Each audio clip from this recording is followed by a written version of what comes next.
Lo mcimbi bekuyiwona kuphela okwemukela amaholide eGauteng.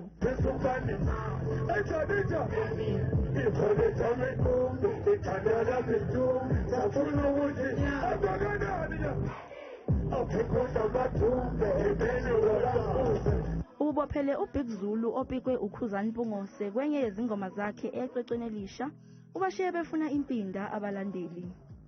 Nesinokwe sakwaKhumalo imfezi emnyama milikihli iyasigcoba istage lensizwa.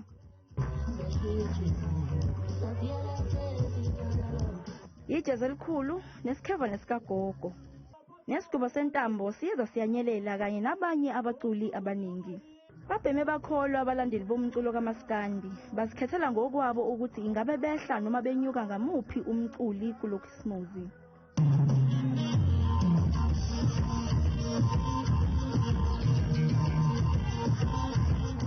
Nazi izilokotho ezinhle zabaculi kubalandeli bomculo.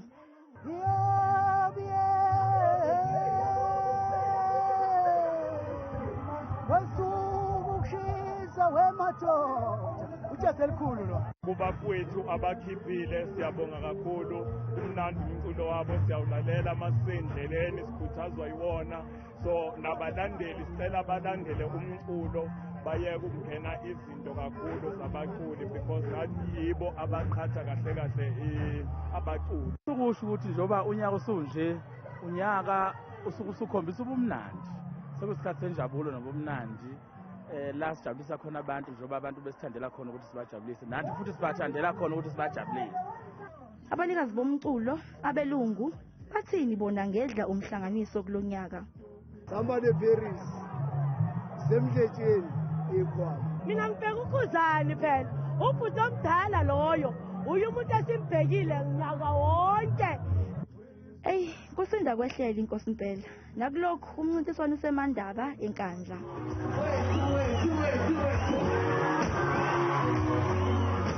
Nasemdletsheni emkhanya kude. Isere sesibukwe ngabantu abevile ezigidini eziyishumi 12 kepha ingabe lezi zibalo zisho amavoti kule msakazo omkhulu osemgwaqeni iKE Masinga eThekwini.